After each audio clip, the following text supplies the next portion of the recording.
In today's world, no one wants to speak up for what is right. Even if someone simply says, I disagree, they're labeled as intolerant, they're labeled as narrow minded, they're labeled as bigoted, misogynistic, you name it, they're labeled. And I want to talk to you about that today in your morning cup of inspiration. See, wokeness is putting people in a box and labeling that box as intolerant. But as Christians, followers of Jesus, we cannot just tolerate sin. We are to speak the truth and confront sin with intolerance. It's easy to get into a shouting match with someone that's sitting there pointing their finger at you and poking at you, but we have to speak the truth compassionately and lovingly, explaining what is true. The Apostle Paul wrote to the believers in Ephesus and said in Ephesians 5:11, "Take no part in the worthless deeds of evil and darkness, instead expose them."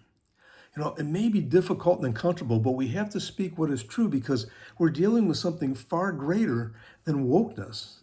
We're talking about eternal separation from God. People may not accept the message, but we have to tell the people the truth that God loves them and has compassion on them.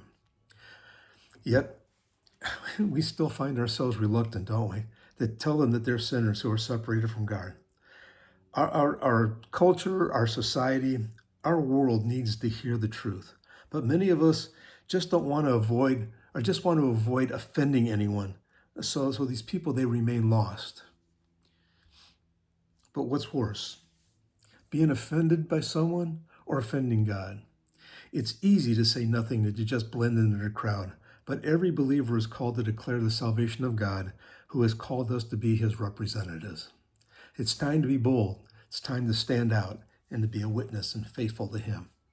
God bless everyone. Look forward to seeing you again for another morning cup of inspiration. Have a wonderful day.